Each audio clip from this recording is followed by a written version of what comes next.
faire la police de TF1.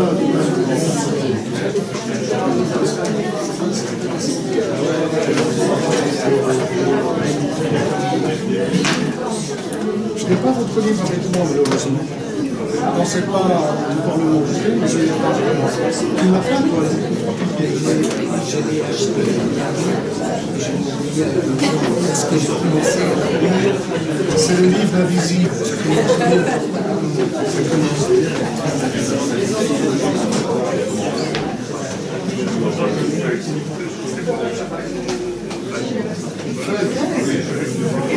Parce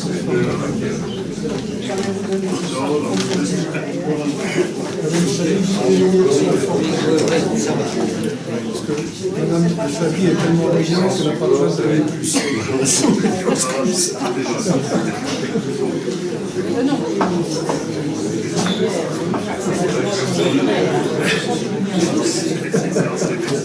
Voilà. Finalement, tout est dans le Coran. Même ça. Voilà, ça vous dira comme ça. Je disais, Madame Chabi est tellement brillante que point trop n'en faut. Voilà. Chers amis, merci beaucoup d'être venus. Je crois que vous n'allez pas regretter votre soirée. Quand moi j'ai appris par Naji, chacun sait, mon camarade depuis 50 ans, on a bossé ensemble, recevez Jacqueline Chabi, je lui ai dit quelle merveille, je ne parlais pas seulement de vous, hein, chère Madame Chabi, mais l'idée de vous recevoir à Liège, c'est vraiment pour moi une idée à la fois très intéressante d'un point de vue de la compréhension de l'islam et finalement de nos amis musulmans. Il y en a peut-être, d'ailleurs je l'espère, dans l'Assemblée. Ils sont en plein ramadan, ça vient de commencer pour eux, et nous sommes de tout cœur avec eux, bien entendu. Et puis nous sommes aussi avec toutes celles et tous ceux qui sont curieux d'une approche totalement, je ne dirais pas hérétique, parce que ce n'est pas hérétique, vous n'êtes pas une sorcière. On le dit parfois. Moi je ne dis pas ça, mais une approche tout à fait différente de, comment dire, cette obsession contemporaine. Tout le monde parle des Arabes, tout le monde parle de l'islam. Encore ce matin, à la radio, on parlait, on dirait que c'est pas seulement l'islam, de l'Iran, les États-Unis, l'Europe. L'Iran veut prendre à son tour des sanctions après un an après la décision de Trump de se retirer de l'accord sur le nucléaire, etc. Donc on parle des Iraniens. Beaucoup de gens croient encore et toujours que les Iraniens sont des Arabes. Alors vous êtes ici pour nous expliquer que tout ça est beaucoup plus complexe que ça. Alors nous sommes heureux que vous soyez là. Vous avez quitté votre Bretagne paradisiaque ce matin vers 9h pour venir dans un autre paradis, celui de la région liégeoise, qui est très heureuse de vous accueillir. Alors, c'est en historienne et anthropologue tout à la fois que vous vous interrogez depuis des années. Comment inscrire le passé de l'islam dans son histoire? Un sujet vaste qui concentre toutes vos attentions depuis très longtemps en effet et qui domine votre livre le plus récent paru en 2016 aux éditions du Seuil, les 3 piliers de l'islam, lecture anthropologique du Coran. J'ai bien dit les 3 piliers de l'islam et non 5. Où sont donc passés les 2 autres piliers traditionnels? Nous sommes impatients de vous entendre à ce sujet, Madame Chabi. Quelques mots avant cela sur votre parcours. Agrégé d'arabe, docteur S-lettres, vous avez été professeur à l'université de Paris 8 Saint-Denis. Vous êtes spécialiste notamment d'histoire du soufisme, la voie mystique de l'islam, chacun sait ça, et des origines de cette religion pratiquée aujourd'hui par près d'1,8 milliard de personnes de par le monde. Alors nous allons vous suivre tout au long de cette rencontre. Nous venons de convenir tout juste avant d'entrer, en sortant des coulisses, qu'il était peut-être plus agréable de faire ça nous deux. On verra, hein. C'est eux qui vont juger maintenant. Hein. Et sous la forme d'un entretien, mais il me semble important que nos amis puissent avoir assez rapidement la parole pour vous interroger, après vous avoir lu et vous avoir vu notamment sur YouTube. Vous êtes très présente, je n'ai pas dit trop présente, très présente, et où vous dérangez pas mal de gens parce que quand on vous a entendu, on a l'impression que c'est encore plus compliqué qu'on le croyait parce que finalement, c'est une histoire simple. Il faut simplement faire attention à l'époque dont on parle. Et la vôtre, c'est l'époque de l'origine. C'est une option volontaire, celle de commencer, vous me direz que c'est normal, quand on commence une histoire, généralement on la commence par la première page, mais d'entrée de jeu, c'est ça qui vous a intéressé, d'aller à la source de cette affaire? Alors, je vais essayer de vous répondre de façon simple. Ben non, je dirais que c'est un hasard. Il faut dans la vie quand on est dans la recherche, il faut savoir saisir les occasions quand elles se présentent. Et quand j'ai passé les premiers grands concours, j'ai commencé à enseigner et j'ai tout de suite inscrit une thèse de doctorat. À l'époque, on faisait 2 doctorats, on n'en faisait pas un. Il y avait la thèse de 3e cycle, puis ensuite le doctorat d'État. Donc j'ai commencé par le 3e cycle et il se trouve que pendant mon année d'agrégation, j'ai eu comme professeur Henri Laoust, qui était professeur au Collège de France et qui était un spécialiste de l'histoire classique du monde musulman, puisque tous les maîtres que j'ai eus étaient ce qu'on appelle des orientalistes. Alors c'est très mal vu de parler d'orientalistes dans le monde musulman aujourd'hui, on les accable de tous les mots, mais ces orientalistes, c'était d'abord des grands spécialistes de la langue classique, donc des sources primaires. On ne travaillait absolument pas à l'époque sur l'arabe moderne, hein, les dialectes, tout ça, on s'en fichait. Enfin, il y avait des spécialistes, des dialectologues, bien sûr, mais les études qu'on faisait, c'était des études qui portaient sur toute la littérature arabe classique, c'est-à-dire qui commence à la fin du 8e et jusqu'au, disons, 15e siècle à peu près. On ne travaillait que là-dessus. Et j'ai eu comme maître notamment le traducteur du Coran, Régis Blacher, qui a été mon maître direct. J'ai eu Charles Penla, qui était le grand spécialiste de la littérature arabe classique, et Laous, qui était le spécialiste des idéologies. Il avait fait sa thèse sur Ibn Taymiyyah, dont on parle beaucoup aujourd'hui, puisque les wahhabites actuels s'en réclament.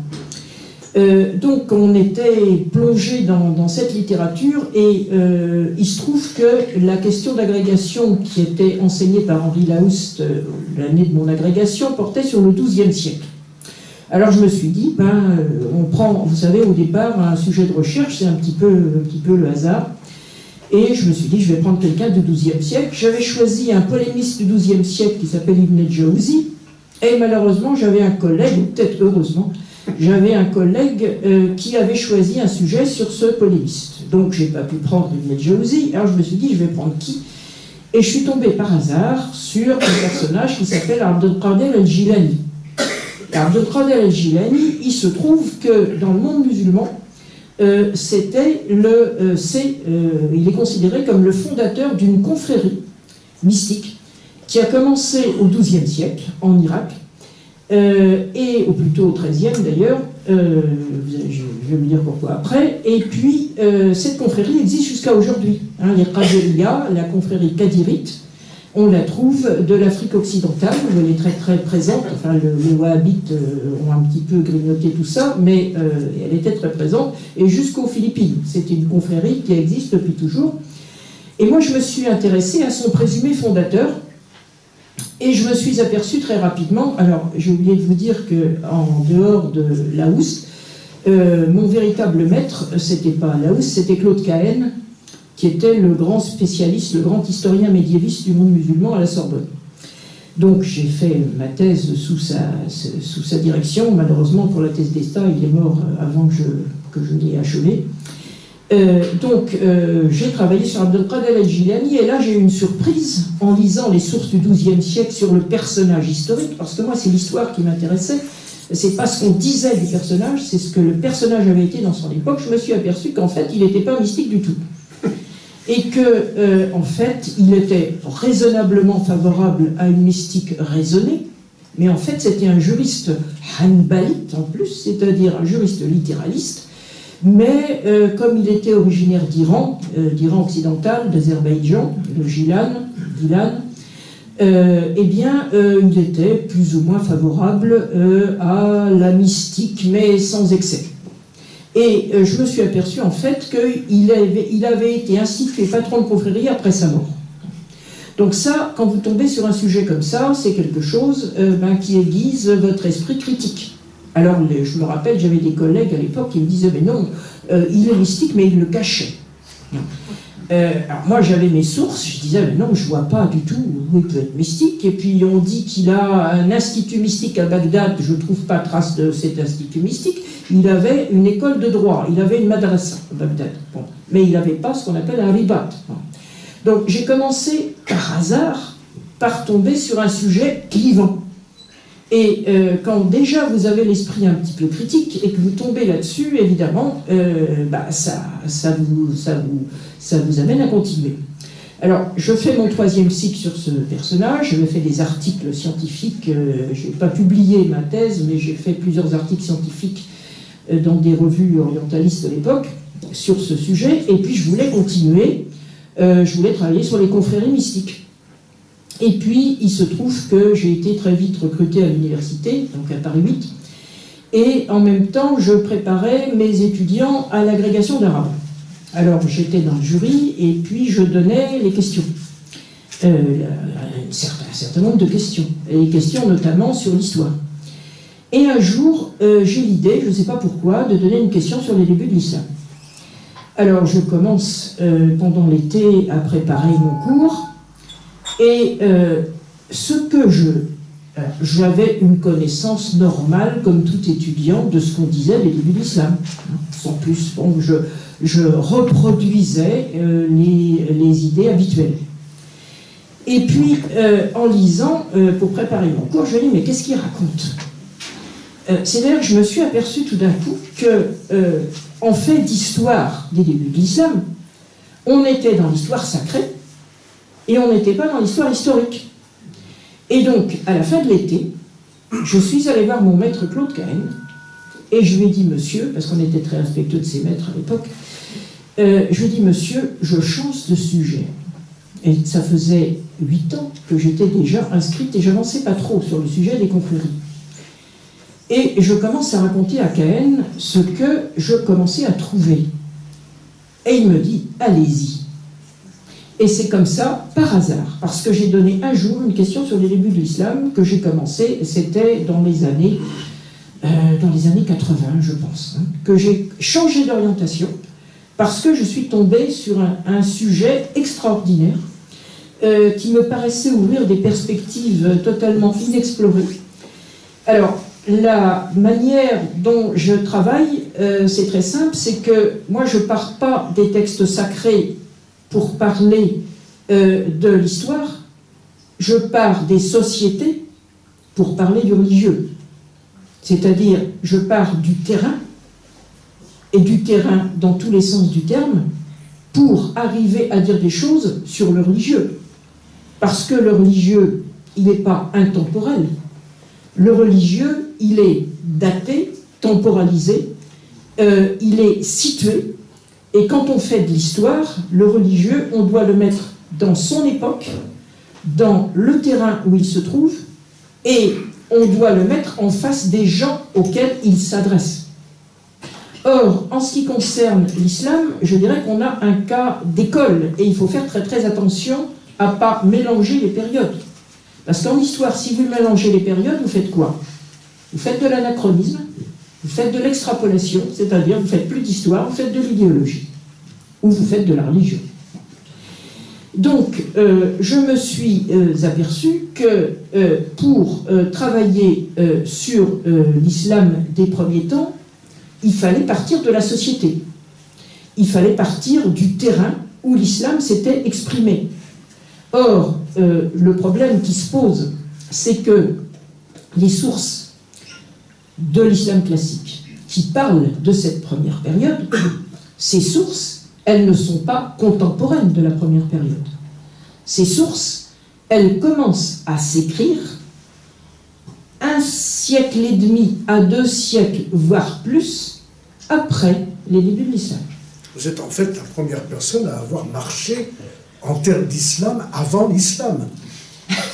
Je ne sais pas si on peut dire ça. Ça mais... y ressemble en tous les cas. Parlez-nous un petit peu de la société dans laquelle naît Mahomet.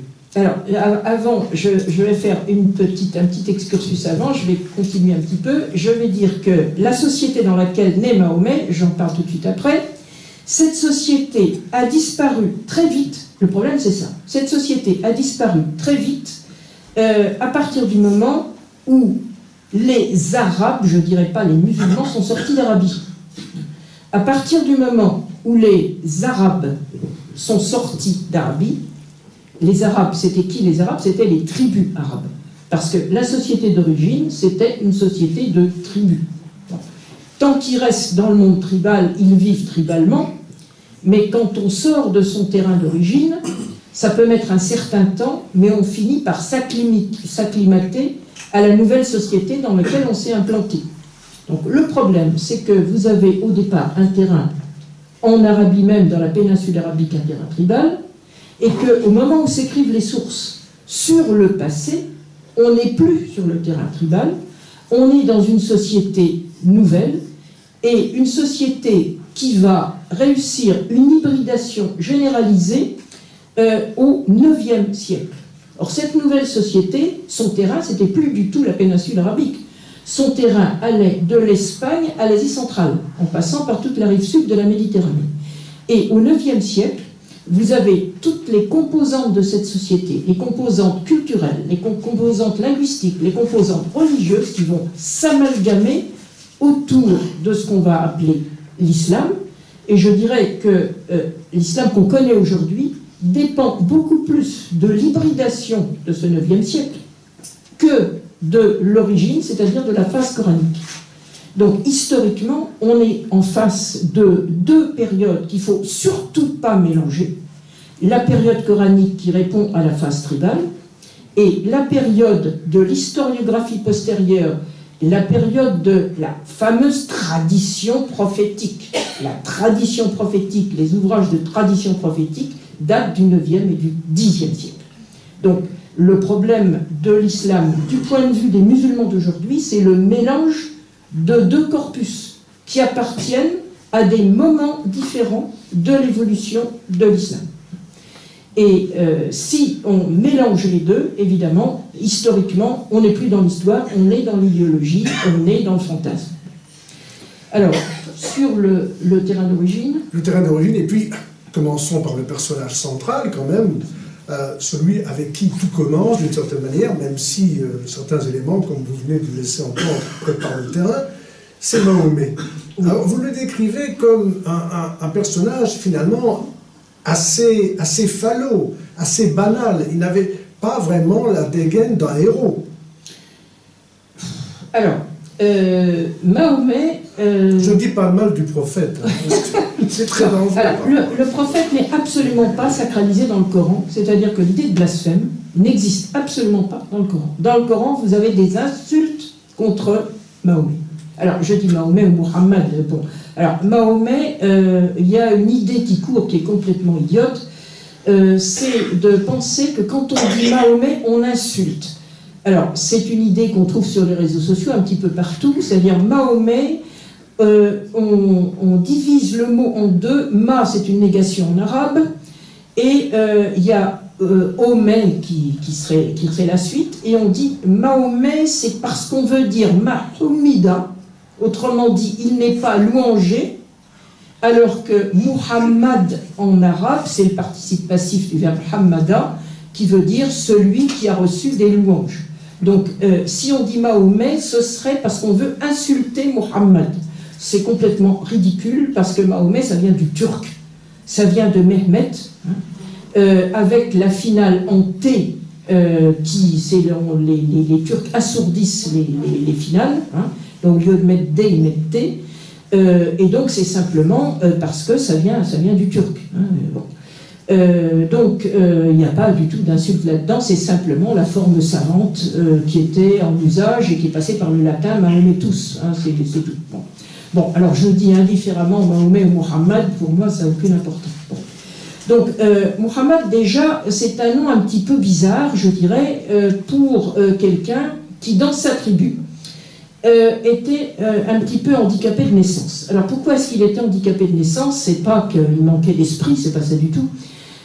C'est parce que, et ça, le Coran le dit, donc quand vous avez des allusions coraniques, il faut les prendre au sérieux. Muhammad était orphelin, c'est-à-dire qu'il est né sans père. Or, dans une société de tribus, si on n'a pas son père à ses côtés, on est mal barré pour commencer dans la vie. Muhammad, non seulement est un orphelin, ça le Coran le dit, mais en plus, quand il réussit un mariage, alors je ne sais pas si on peut dire il réussit un mariage, ou plutôt il a été épousé. Alors on nous raconte, ça c'est pas dans le Coran, qu'il aurait été épousé par une femme plus âgée que lui, 2 fois veuve, qui avait des moyens. Lui, l'orphelin, sa cousine germaine lui aurait été refusée, ça, on ne sait pas si c'est vrai ou pas, mais enfin bon, il n'avait pas vraiment, il n'avait pas une renommée terrible du fait de ce statut social, et voilà qu'il est épousé par une femme riche. Bon, ça c'est bien, mais du point de vue du capital symbolique, comme dirait Bourdieu, c'est pas terrible d'être épousé au lieu d'épouser. Bon, peu importe. Mais c'est pas ça le pire. Le pire, c'est que il n'a pas de fils qui lui survive. Et dans le Coran, dans la sourate 106, vous avez une insulte. Parce qu'il faut savoir que dans le monde tribal, on peut insulter les gens. Une insulte n'est pas un blasphème. Quand vous êtes insulté, qu'est-ce que vous faites? Vous répondez à l'insulte. C'est-à-dire que dans le monde tribal, on ne peut pas, comme ça a été le cas en France, s'attaquer ou tuer des gens parce qu'on considère que telle personne est insultée. On ne peut s'attaquer physiquement à des gens que si une atteinte physique antérieure a été perpétrée. C'est ce qu'on appelle en arabe le qissas. Et le qissas, c'est la loi du talion. C'est le fait de retrancher à égalité ce qu'on vous a retranché. C'est exactement ça que ça veut dire. C'est-à-dire qu'on vous a tué un homme, eh bien, le groupe du coupable, pas le coupable, hein, le groupe du coupable doit perdre un homme, ou alors il y a une transaction pour le prix du sang. Mais on ne tue pas pour une parole, aussi insultante soit-elle. Et dans le Coran, vous avez ce qu'on appelle des renvois d'insultes, c'est-à-dire que Mohammed est traité de Abtar. Et Abtar, alors les traducteurs, ils ne sont pas terribles parce qu'en général, ils édulcorent. Alors, ils traduisent l'homme son fils. Donc, c'est bien gentil, mais c'est pas ça que ça veut dire. Ça veut dire le châtré. Et qu'est-ce que c'est que ce mot Abtar, le châtré? Le châtré. Dans le Coran? Dans le Coran, absolument. On ne comprend plus, la personne ne comprend. Comment se fait-il que, pour l'immense majorité d'entre nous, il est inconcevable de blasphémer de nos jours et que le Coran d'origine permet en quelque sorte d'insulter? Il y a plusieurs insultes dans le Coran. Il y a celle-là. Alors, qu'est-ce que ça veut dire? On est en période mécoise. Mohammed n'a pas encore le renom qu'il aura par la suite. Et des adversaires lui disent toi, le châtré. Et le Coran répond c'est vous qui n'avez rien compris, Dieu est avec moi. Bon, c'est à peu près ça. Donc, le Coran répond à cette insulte. Vous avez cette insulte en période mécoise par des adversaires mécois de la même tribu que Mohammed.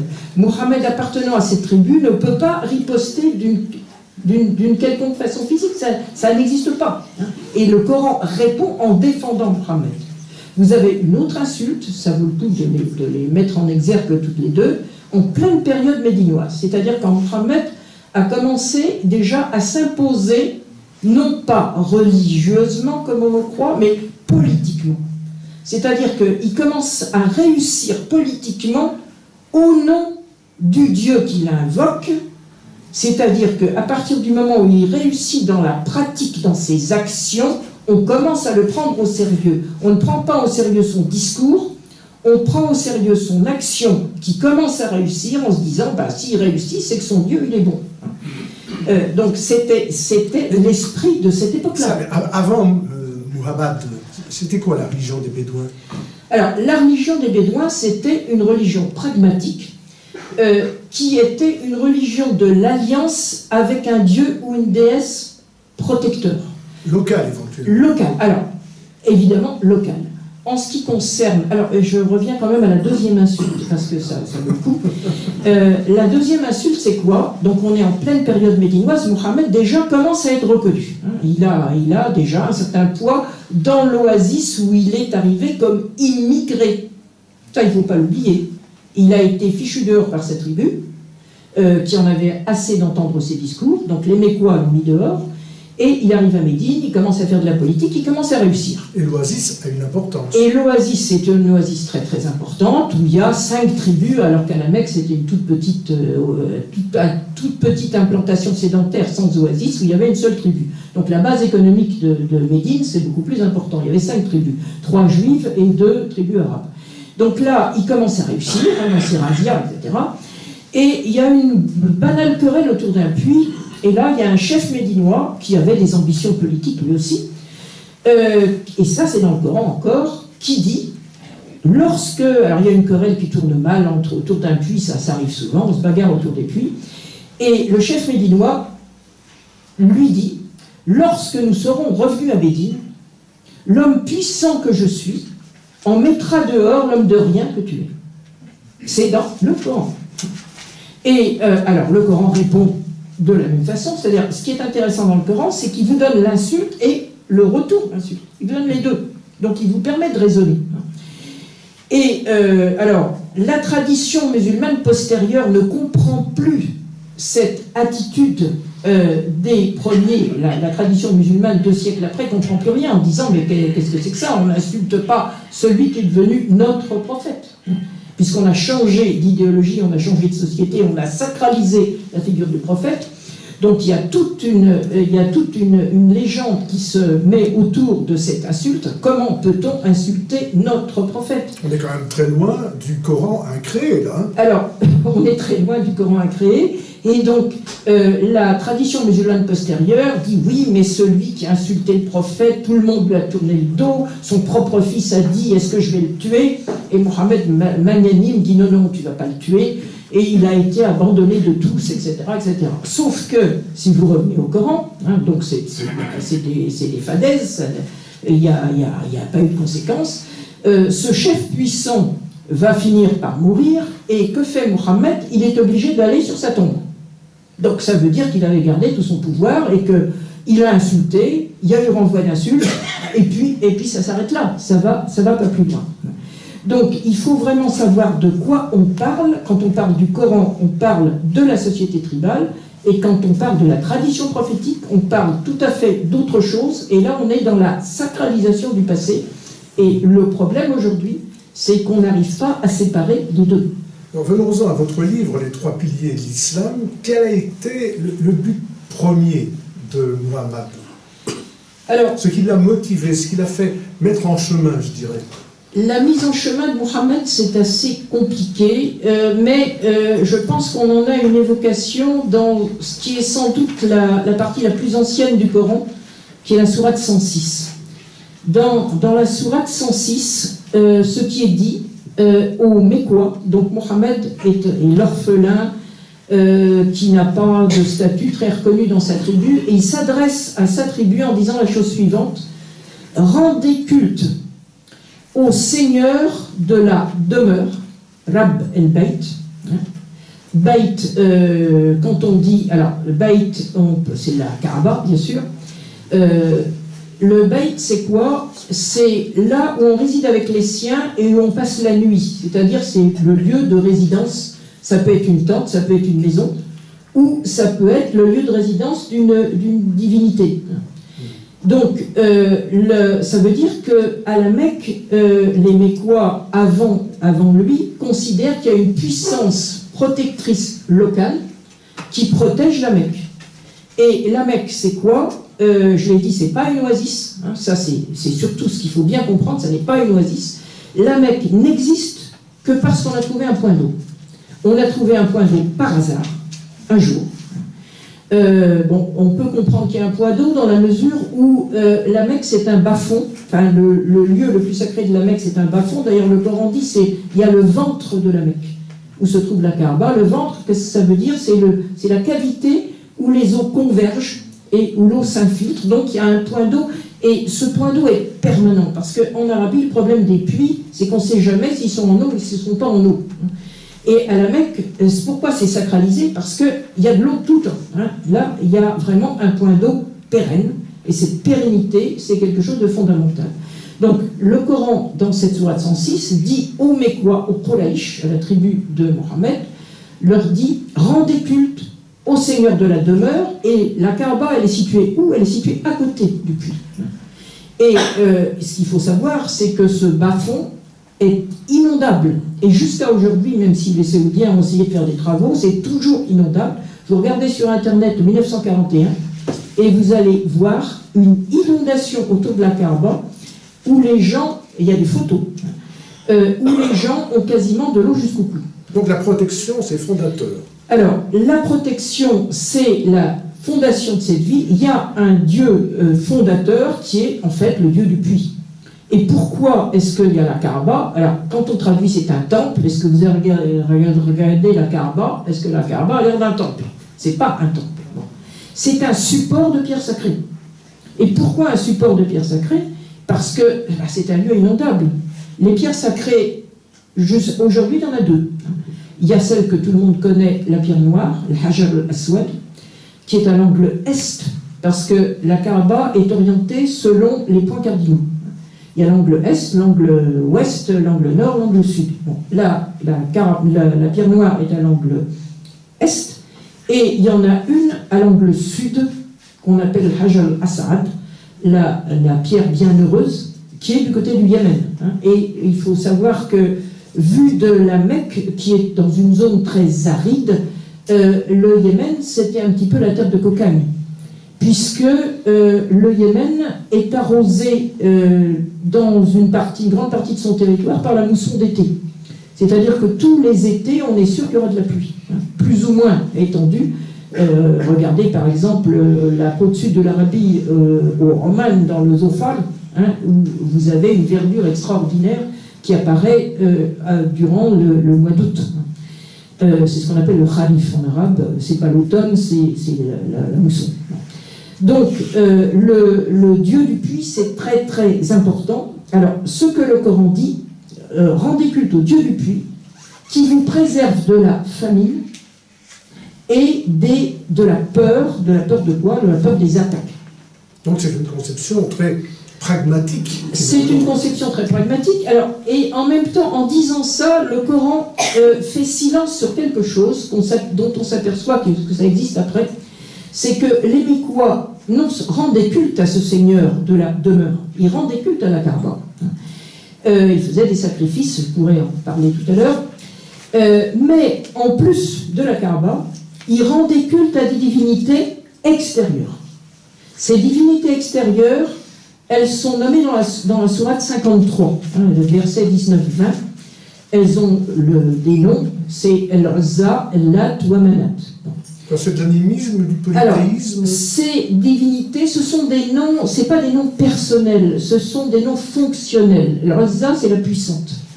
C'est pas Aziz qui veut dire gentil, chéri, etc. Non, là, c'est l'idée de puissance. El-Lat, c'est le féminin de Ilah, c'est la divinité au féminin, c'est comme si on disait la déesse. Et Manat est considérée comme la déesse du destin. Alors, si vous regardez une carte de géographie, c'est pas le Coran qui le dit, mais les historiographes postérieurs, il faut quand même les utiliser, même s'ils sont postérieurs, quand ça entre en congruence avec le terrain. Et ils nous disent quoi? Ils nous disent pas que ces déesses sont à la Mecque. Ce qu'ils nous disent, c'est que le Uzza se trouve sur la piste qui va vers l'est et qui conduit, quand on est là. Alors, ce qu'il faut savoir aussi, je ne l'ai pas dit, c'est que la Mecque est dans les montagnes de l'ouest de l'Arabie et n'est pas du tout sur la grande voie caravanière nord-sud. Moi, j'ai pendant longtemps, en suivant mes maîtres, on suit toujours ses maîtres, j'ai dit la Mecque est une grande cité caravanière vers laquelle convergeaient toutes les caravanes. C'est tout à fait faux. Personne n'est parfait. Et on revient sur ces erreurs, il faut les reconnaître. Donc la grande voie caravanière nord-sud, l'ancienne route de l'encens, passe à 3 nuits à l'est de la Mecque. Et la Mecque est dans les montagnes de l'ouest. Alors ce que vous ne savez peut-être pas, vous imaginez peut-être l'Arabie comme un désert de sable. Ce qu'il faut savoir, c'est que toute la côte ouest de l'Arabie, c'est des très hautes montagnes. Vous avez par exemple une ville où est réfugié l'ancien dictateur tunisien qui est à 2300 mètres. Donc toute la côte ouest de l'Arabie, c'est des montagnes très, très hautes. Le Yémen, Sanaa, est à 2000 et quelques, pareil. Et le sommet de l'Arabie, c'est 3006 ou un peu plus de presque 3007 du côté de Sanaa, au Yémen.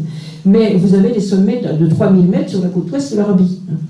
Et la Mecque est entre deux reliefs, et puis en plus tout ça c'est volcanique. Vous avez des volcans qui montent à 2000 mètres entre la Mecque et Médine, par exemple, avec une éruption volcanique au XIIIe siècle encore. Donc, je ne sais plus où j'en étais. Oui, alors les déesses.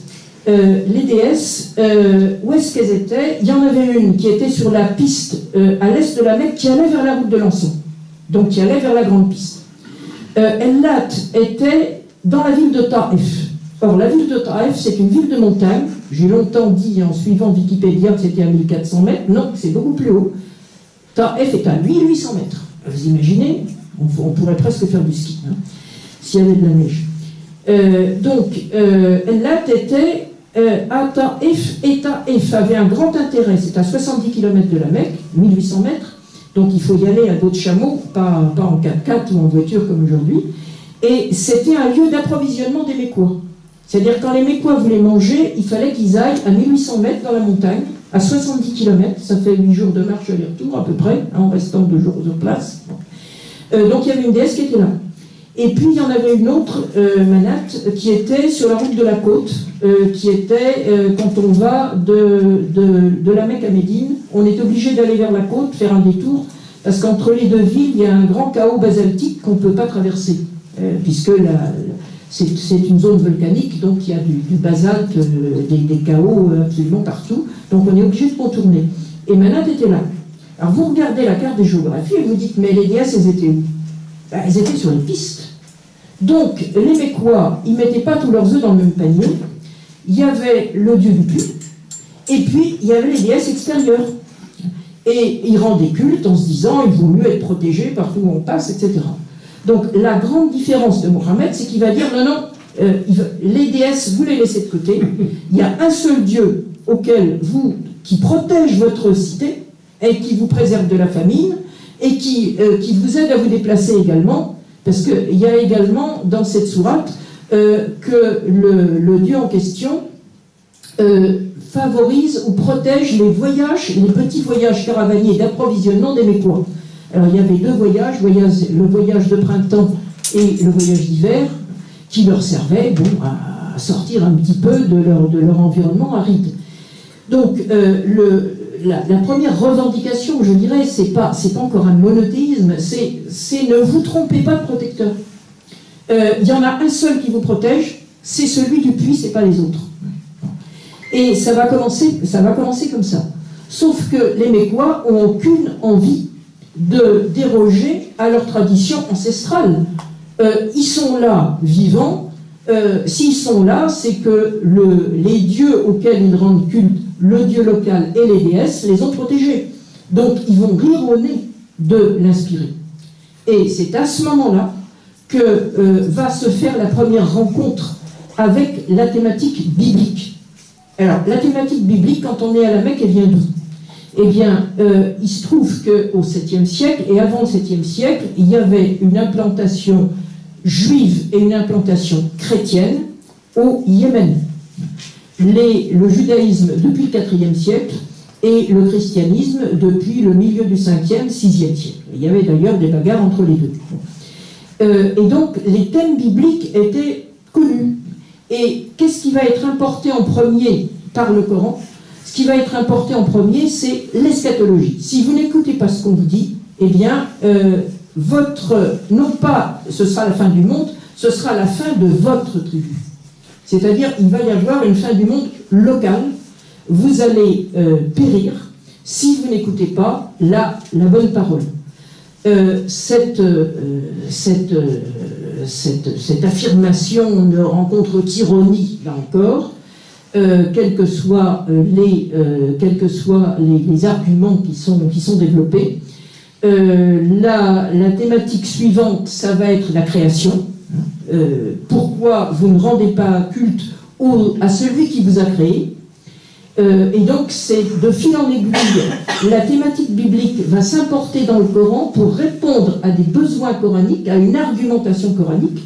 Donc, c'est pas du tout la Bible qui est copiée parce que c'est la Bible, mais ce sont des arguments qui viennent du champ biblique qui vont servir dans l'argumentation coranique. Et là, vous m'avez confié quelque chose tout juste avant d'entrer ici. Il y a un oublié dans l'histoire. Ce sera le thème de votre prochain livre. Oui, tout à fait. Et cet oublié, c'est qui ? Il se trouve que j'ai mon deuxième livre porté sur les figures bibliques dans le Coran. Et puis, ce livre a été publié depuis plusieurs années. Quand j'ai été invité à faire une communication au Collège de France chez Thomas Romer, et puis je me suis aperçu tout d'un coup que j'avais oublié quelqu'un. Et celui que j'avais oublié, c'était Adam. Et je me suis aperçu que dans le Coran, Adam ne joue absolument pas son rôle biblique. C'est-à-dire, Adam est présent dans le Coran, mais comme personnage tout à fait secondaire. C'est quelqu'un, on ne sait pas pourquoi, un jour, Allah a décidé de créer un homme de terre. D'abord, il n'a pas de nom. Et puis, il y a des passages où il n'y a pas de nom. Et il fait ça pour mettre les anges à l'épreuve. Et parmi les anges, il y en a un qui n'est pas catholique du tout, enfin pas, qui s'appelle Iblis. Iblis, ça vient de diabolos, ça vient du grec. Donc c'est un mot étranger. Et Iblis, qui au départ fait partie des anges, lui, devant l'homme de terre, il dit non, moi je ne me prosterne pas devant lui, non, je ne lui rends pas hommage du tout. Et puis l'homme de terre n'a pas de nom au début. Bon, Iblis refuse. Iblis refuse, il est chassé.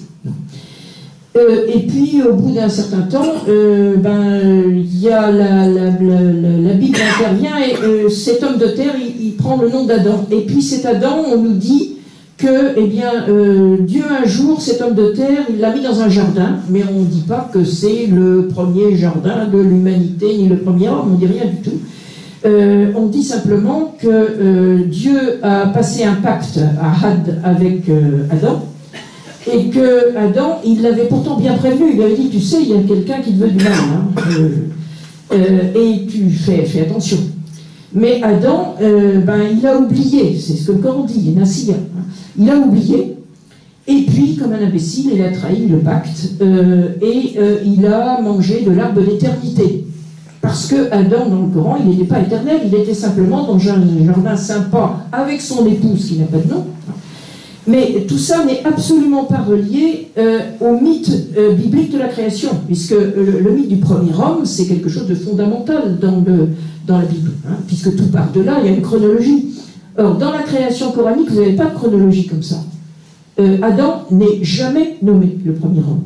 La création commence comment? C'est dans la sourate 87. Ça, c'est mon hypothèse. Quand on est historien, on ne fait que des hypothèses. On n'énonce pas des vérités de révélées, ni des vérités données à croire. On pose des hypothèses, et si quelqu'un contredit vos hypothèses avec des arguments historiques, on dit « je me suis trompé », c'est tout. Mon hypothèse, c'est que dans la sourate 87, le premier passage sur la création, c'est la création de l'homme et du pâturage. Ça veut dire quoi? Malra. C'est quand même extraordinaire. Dieu crée l'homme et le pâturage. Qu'est-ce que ça veut dire? Ça veut dire que la création est vue comme représentant une société nomade déjà existante. C'est-à-dire que l'imaginaire coranique, qui est un imaginaire tribal, ne cherche pas un commencement absolu, mais cherche à mettre en scène immédiatement un homme arabe dans son environnement propre. Et dans l'environnement le plus dangereux pour un homme de tribu, c'est celui des nomades, parce que les nomades sont exposés au fait de ne pas avoir de pâturage, de ne pas avoir de pluie pour leur pâturage. Donc Dieu assure le pâturage, c'est-à-dire il assure la vie des nomades.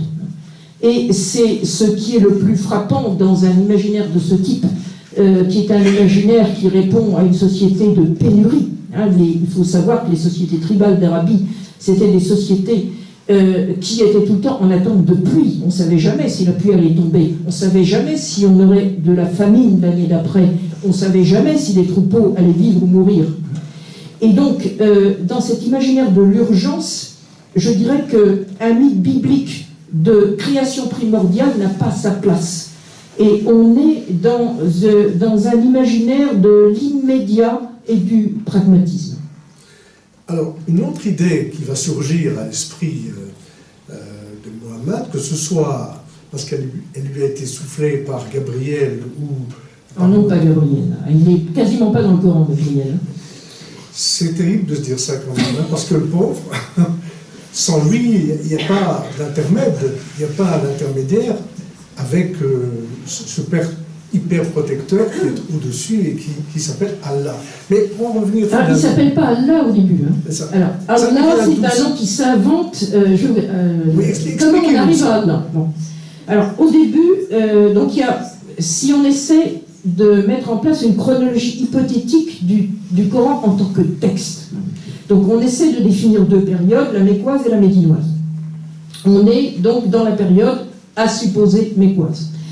Le premier nom divin qui apparaît, c'est pas un nom personnel, c'est le Rab, c'est-à-dire le Seigneur. C'est une racine sémitique qui veut dire grand, hein, le grand. Ça peut être le grand fleuve, le grand tout ce qu'on veut. Et en arabe, pour les tribus, le Rab, c'est le Seigneur protecteur, le divin protecteur, et qui est en même temps l'allié de la tribu.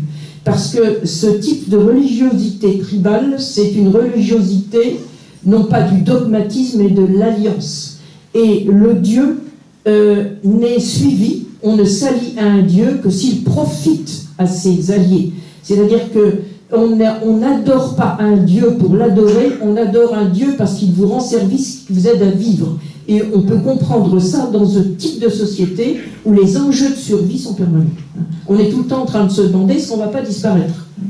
Et les Arabes avaient la notion qu'un peuple pouvait disparaître. Il y a un exemple, il y a des exemples dans le Coran, c'est les deux peuples supposés disparus, des Had et des Samoud, qui sont des peuples mythiques. Alors il y en a un qui est un peuple mythique, c'est le peuple du grand désert du Sud, les Had. Dans le grand désert du Sud, il est censé avoir un peuple puissant, etc. Mais il a trahi son pacte et donc Dieu a envoyé un vent violent. L'autre, les Samoud, ça en fait c'est un contresens historique parce que les Samoud, ce sont les Nabatéens. Les Nabatéens, aujourd'hui c'est la grande affaire avec franco-saoudienne, avec le chantier archéologique d'El Oula ou de Madain Salih en Arabie du Nord-Ouest. Les Nabatéens, ils avaient Petra dans le sud de la Jordanie, et en Arabie du Nord-Ouest, ils avaient le site de Egra, El-Hijb dans le Coran. Dans ce site de Egra, vous avez comme à Petra, vous avez des chicots gréseux, donc des massifs gréseux, avec des grandes salles cultuelles, alors des salles mortuaires ou cultuelles, et qui étaient les salles cultuelles des Nabatéens. Seulement les Nabatéens, bon, ça s'arrête au IIe siècle après Jésus-Christ, les Romains, ça devient une province romaine, donc le royaume nabatéen s'effondre à ce moment-là. Mais les salles cultuelles sont toujours là. Donc les Arabes voyaient ces grandes salles vides et se disaient, là, il y a eu un peuple. Ils ne disaient pas un peuple de géants, mais c'est tout juste. Et puis, si ce peuple a disparu, s'il n'a pas réussi à survivre jusqu'à aujourd'hui, c'est qu'il a été puni par Dieu. Et vous avez cette légende de la disparition du peuple des Samoud, qui en fait est un contresens historique. Donc les tribus avaient la peur de disparaître. Et donc, ils cherchaient une protection auprès d'un Dieu qui leur permettrait de vivre. Donc le premier nom divin, c'est Rab. Le deuxième nom divin, Rab, va rester tout au long du Coran, parce que Rab, c'est facile à utiliser. Rab, c'est le Seigneur, donc on peut dire mon Seigneur, ton Seigneur, notre Seigneur. On peut s'approprier en quelque sorte la figure de Rab. Le deuxième nom divin, qui ne fait pas donc disparaître Rab, c'est un nom qui vient du Yémen, et ça, on est sûr que ça vient du Yémen, parce qu'il y a des inscriptions yéménites, c'est le nom Ar-Rahman. Ar-Rahman, alors on traduit le clément, c'est pas le sens, hein. Ça vient, Chouraki l'avait vu, mais il dit des bêtises après, il traduit par le matricion. Bon, alors c'est vrai que Rahim, c'est l'utérus, bon, c'est la matrice. Sauf que ce que ça veut dire en termes d'alliance tribale et de parenté, c'est que la solidarité maximale dans une tribu, c'est entre parents, mais encore plus évidente entre parents issus du même père. Ça c'est normal, on est du même père, mais aussi de la même mère. Donc quand on est de double parenté, père-mère, on est d'autant plus solidaire. Comme les frères, regardez les clans saoudiens, quand ils sont du même père, de la même mère, ils sont beaucoup plus solidaires. Donc Rahman, c'est le bienfaisant, le bienveillant, comme le serait, je dirais, comme le serait un parent utérin. C'est ça que ça veut dire. Donc ce nom divin est utilisé au Yémen avant l'islam, du 4e au 6e siècle, pour désigner le Dieu créateur des cieux et de la terre. Donc, ce qui va devenir dans le Coran, elle a dit khalaqa, celui qui a créé as-samawat wal ard, les cieux et la terre, et c'est le Rahman. Donc vous avez toute une phase du Coran où il y a toujours le nom Rab, mais où Allah n'est pas encore là. Et vous avez le Rahman, le bienfaisant qui est là, le créateur des cieux et de la terre. C'est une importation biblique qui vient clairement du Yémen. Ça, Et comment ça marche finalement? Parce que vous disiez qu'au début, ça ne marchait pas, cette idée d'un Dieu comme ça unique, protecteur pour tout le monde. Il va devoir, Muhammad, lancer, disons, l'alliance dans les deux sens, dans le sens vertical et dans le sens horizontal, c'est-à-dire créer une alliance avec les autres tribus, avec ses semblables. Pas dans un premier temps. Dans un premier temps, il s'intéresse à sa tribu. C'est-à-dire, quand il est à la Mecque, il ne s'intéresse qu'à la tribu mécoise. Et ses horizons ne vont s'élargir que quand il sera mis dehors par sa propre tribu de la Mecque, où là, il va essayer de rallier les tribus. Et éventuellement, ceux qu'il considère comme étant des peuples qui ont reçu une révélation antérieure, c'est-à-dire ceux que le Coran de période mécoise nommait les fils d'Israël, et les fils d'Israël qui étaient considérés comme le peuple de Moïse et les descendants de Moïse, sans distinguer juifs et chrétiens. La partie mécoise du Coran ne distingue pas, ne connaît pas juifs et chrétiens. Vous ne trouvez jamais ces Nasara ou Yahoud ne se trouvent jamais dans la partie mécoise du Coran. C'est une découverte qui se fait à Médine. C'est toujours les fils d'Israël qui deviennent à ce moment-là juifs et chrétiens. À ceux qui sous-entendent que l'islam, finalement, c'est une forme de judaïsme arabisé. Je pense qu'ils ont tort, parce qu'ils oublient une donnée fondamentale, et cette donnée fondamentale, c'est la société tribale. C'est-à-dire, le gros problème que moi je rencontre face à mes collègues, mais je ne céderai pas un pouce pour autant, c'est qu'ils oublient la société. C'est-à-dire qu'ils voient les influences bibliques, ils voient les emprunts bibliques, mais ils ne voient pas la coranisation des emprunts bibliques, ils ne voient pas à quoi servent les emprunts bibliques. Or, les emprunts bibliques, c'est très bien de savoir d'où ils viennent. Alors, on sait qu'il y a des emprunts aux livres canoniques, il y a énormément d'emprunts aux livres apocryphes qu'on trouvait au Yémen, notamment dans le christianisme yéménite. Il y a toutes sortes d'évangiles apocryphes qui se baladent. Donc, il y a des emprunts à tout ça. Mais ce qui doit intéresser un historien, c'est que ce que le Coran en fait. Ce que le Coran en fait, c'est-à-dire la coranisation, la tribalisation de ces emprunts. Et ils suivent absolument pas leur destin biblique. Donc c'est les gens qui disent c'est du judaïsme ou c'est des lectionnaires syriaques ou c'est je ne sais pas quoi, ils font comme si les Arabes n'existaient pas. Sauf que ce qu'ils oublient, c'est que quand les Arabes sont sortis d'Arabie et qu'ils se trouvent à Damas, ils sont en chair et en os et c'est des Mécois. Vous avez même certains qui prétendent, à partir de cette théorie externalisante, que l'islam est né en Syrie, par exemple. Alors ça, c'est vraiment... mais c'est le monde à l'envers. Hein, alors, ceux qui raisonnent comme ça, et malheureusement il y en a beaucoup, parmi les spécialistes notamment du syriaque, c'est qu'ils oublient complètement le terrain anthropologique. Et mon sujet à moi, c'est de revenir sur ce terrain. Ce terrain, l'islam ne va pas rester dessus, c'est bien évident. Il part de ce terrain tribal, il va en sortir pour devenir autre chose, pour devenir la société multiculturelle du IXe siècle. Mais ce qu'il faut savoir, c'est que le tribalisme de l'islam reste vivant jusqu'au milieu du 8e siècle.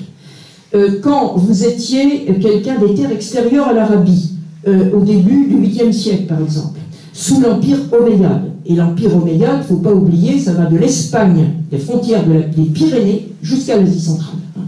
donc dans cet empire immense, si vous n'étiez pas un arabe tribal et que vous vouliez devenir ce que nous appelons musulmans, vous ne pouviez pas, sauf si une tribu arabe issue de la péninsule arabique vous acceptait.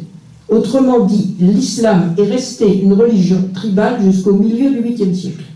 Ensuite, les portes s'ouvrent sous les Abbassides, on change de société, et là, ceux qui le souhaitent, il n'y a pas de conversion forcée du tout. Mais notamment du côté est, du côté des chrétiens nestoriens, hein, vous avez beaucoup de conversions, et il y a aussi des gens qui restent juifs, qui restent chrétiens, qui restent même zoroastriens. Alors, j'ai oublié de dire Allah. Quand est-ce que Allah apparaît? Alors, j'étais au Rahman. Alors, le Rahman, c'est les sourates 19, sourate 43, où vous avez uniquement le Rahman, et si vous avez Allah une fois, c'est été ajouté après, c'est vraiment le Rahman qui est là, le bienfaisant, créateur des cieux et de la terre. Et puis, là, c'est la grande bagarre contre les fameuses déesses dont j'ai parlé, les déesses d'épices. Et qu'est-ce que le Coran dit pour se débarrasser des déesses? Il dit, mais ces déesses-là, elles ne sont pas créatrices. Donc, si elles ne sont pas créatrices, elles ne possèdent rien, elles n'ont pas de mulk, c'est le terme mulk qui désigne pas le royaume, mais qui désigne la possession de biens matériels ou de biens de subsistance. Donc, à quoi elles vous servent, ces déesses-là? Elles ne vous servent à rien.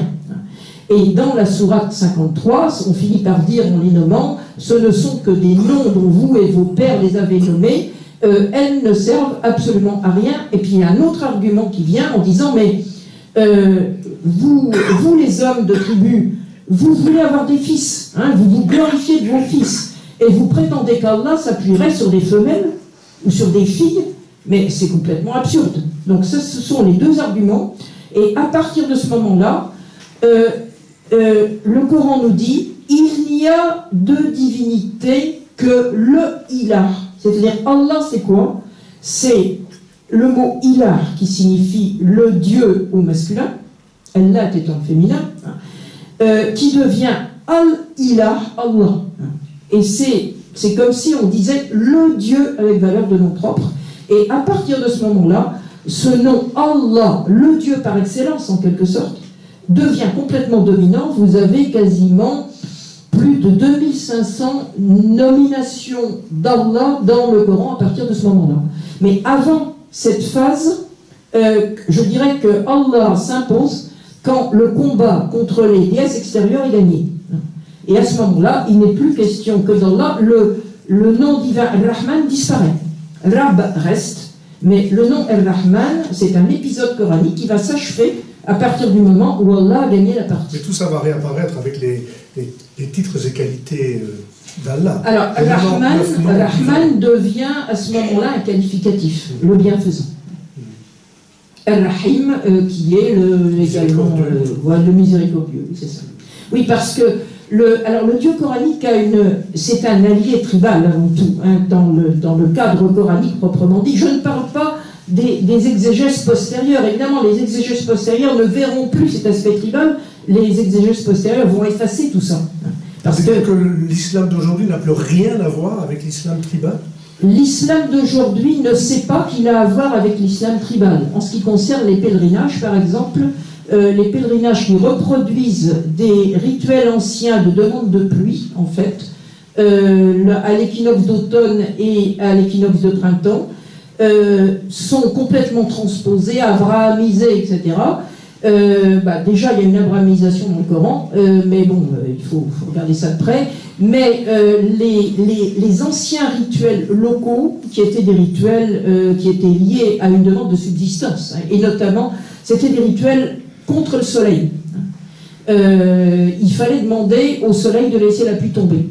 Et on faisait ça au moment cruciaux des équinoxes. Et ça se trouve dans toutes sortes d'autres cultures, d'autres civilisations, les moments des équinoxes ou des solstices. D'ailleurs, Ramadan, par exemple, ça, je ne sais pas si vous le savez, dans les petites vidéos que je fais, il y en a qui m'ont demandé, mais Ramadan, expliquez-nous ce que c'est. Ramadan est utilisé une seule fois dans le Coran pour dire qu'il faut jeûner au mois de Ramadan comme les peuples qui ont reçu une révélation l'ont fait avant vous. C'est-à-dire qu'en fait, c'est une innovation. Le jeûne de Ramadan, c'est une innovation de période médinoise, probablement au contact des juifs médinois. Alors, le mois de Ramadan n'est pas du tout un mois sacré, enfin si, c'est le mois, on nous dit, où le Coran est descendu. Bon, ça. Mais qu'est-ce que ça signifie, Ramadan? Enfin, Ramd ou Ramad, c'est la chaleur intense et la réverbération du soleil sur le sable ou sur les pierres. C'est les pierres qui sont rougies par le soleil. Vous savez, on dit quelquefois, vous pouvez cuire un œuf dans les pays chauds. Là, c'est vrai qu'en Ramadan, Ramadan, c'est le moment du solstice d'été. C'était, parce que maintenant l'année tourne, mais c'était le moment le plus chaud de l'année. C'était le moment du solstice d'été. Et effectivement, au solstice d'été en Arabie, vous prenez un œuf, vous le mettez sur une pierre, il cuit sur la pierre. Ça, c'est clair. Bon. Donc, Ramadan, c'était le moment où, normalement, alors, il y a peut-être eu des décalages, il y a des problèmes dans les dates. On nous dit, il y a des trucs qui sont passés en Ramadan, etc. C'est un peu bizarre parce que quand on est dans ce qu'on appelle le Maqiz, c'est-à-dire, ou le Qaïd, la période la plus chaude de l'année, l'été, on ne bouge pas, on reste chez soi et on ne fait pas de voyage caravanier à ce moment-là. Et d'ailleurs, vous avez un passage du Coran qui dit que le Dieu créateur a le contrôle des saisons, parce que ce serait dramatique si les saisons étaient mélangées, évidemment. Si le jour et la nuit étaient mélangés, si ce serait la fin du monde. Et il y a une expression coranique que j'ai relevée il y a longtemps dans mon premier livre. On nous dit que Allah est le seigneur de Sirius, Rab esh-Sha'ar.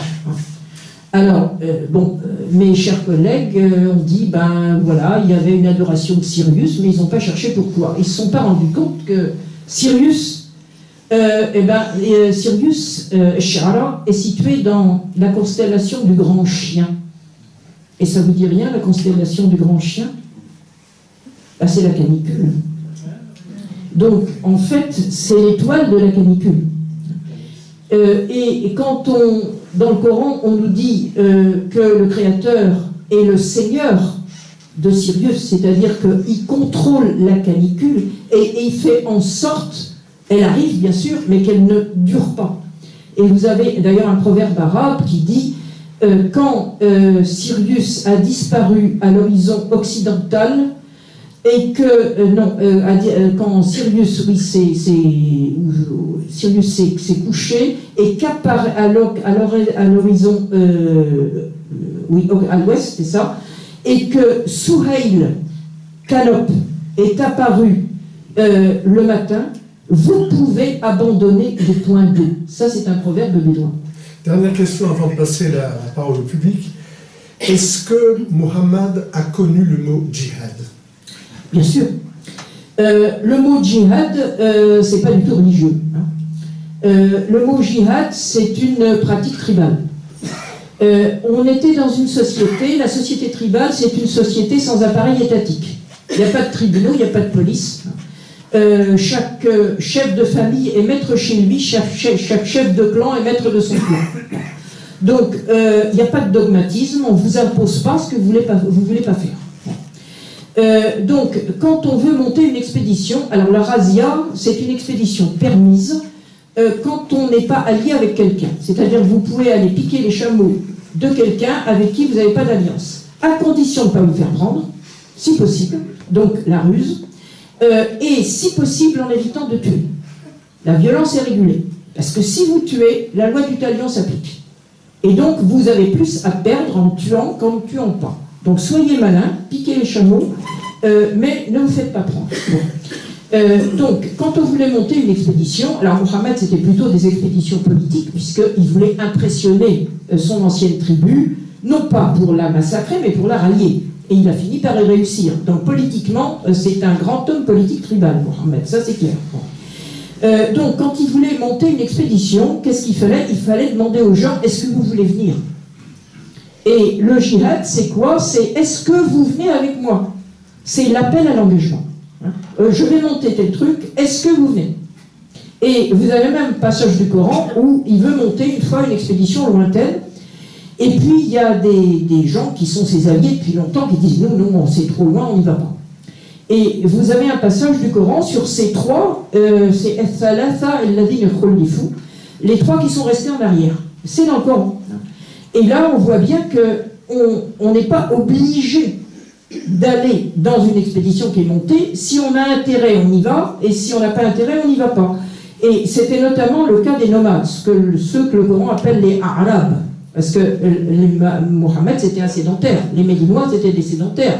Et les nomades, le problème, il a eu des gros problèmes avec les nomades, parce que les nomades, quand ils n'avaient pas intérêt à faire quelque chose, ils ne le faisaient pas. Quand ils étaient en danger dans un combat, ils se repliaient d'Ardar pour éviter de perdre des hommes. Donc il y a des vitupérations coraniques contre les Arabes, les Bédouins, parce qu'on ne peut jamais compter sur eux. Donc le djihad, c'est pas du tout ce que ça va devenir par la suite, c'est-à-dire l'idéologie de la guerre sainte n'existe absolument pas dans le Coran. C'est une règle de mobilisation tribale, point.